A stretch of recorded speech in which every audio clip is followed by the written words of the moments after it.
Fusion is what makes stars hot. What's going on in the center of all stars is small nuclei of atoms are being joined together to make bigger ones. It's a process we would like to harness to power the Earth. Fusion's been a long time coming. It's taken a long time to get where we are, but we can actually do fusion. And we've just always been at the innovative frontier of fusion.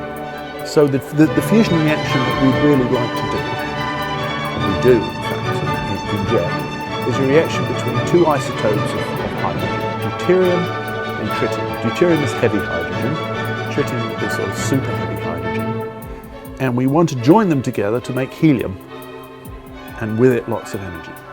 JET is a very large device. I mean, if you stand next to it, you're dwarfed by its scale. JET is a device that has a radius of 3 meters, but in order to get to the stage where we can actually burn a plasma, fully self-sustained fusion, we have to go to the next stage, which is ITER.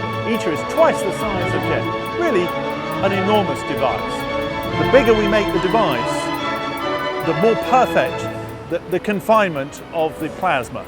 And therefore, as we get to bigger devices, the fusion performance goes up and up. It's very important in motivating people in a lab like Culham to constantly be showing progress, to be moving towards the final goal. One of the challenges of fusion research is that it's not one thing. It's engineering, it's theoretical physics, it's experimental physics, it's material science, and you've got to put all these things together to make the eventual product. And it's a challenge for somebody like me who spent their whole career doing calculations to really integrate with engineers, fitters, people just working on the machine. I've worked my life trying to understand what the hell's going on inside hot plasmas. Hot plasmas in the cosmos, hot plasmas in fusion experiments, and they wriggle, they shake, they move around. And describing what that is and how that works has been sort of my life's work. JET produces a magnetic cage that holds the hot plasma. The shape of that magnetic cage turns out to be very important, and JET shows exactly right. And it's that shaping of the cage and the flexibility of the design that's meant that JET has continued to innovate from 1983. We're heading on one more year to 30 years of operation. Every year the flagship of the UK program is an innovative device called MAST. We evolved the design of what we call the spherical tokamak that really has remarkable properties. Some of the innovations that we're introducing in the MAST program will allow us to bring down the cost and the scale of fusion to a more manageable size, making the development of the first commercial reactor easier and something that will be within our grasp. I don't like to do research alone.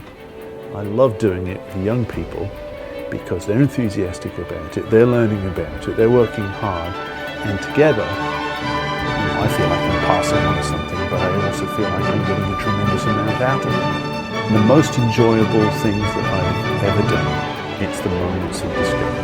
The moments when you're doing a calculation and you say, yeah, that must be right. That just looks right, it just feels right, it seems to be exactly what the experiment is doing. It's great to just be amongst it, just to be there, to see the results of it done, have the experiments performed. It's not just your ideas, it's everybody else's ideas, it's the collective effort. This award of the Glazebrook Medal is an award for Culham. Here in South Oxfordshire is a world-leading scientific institution. And I'm very proud about that. I'm lucky to lead the organisation.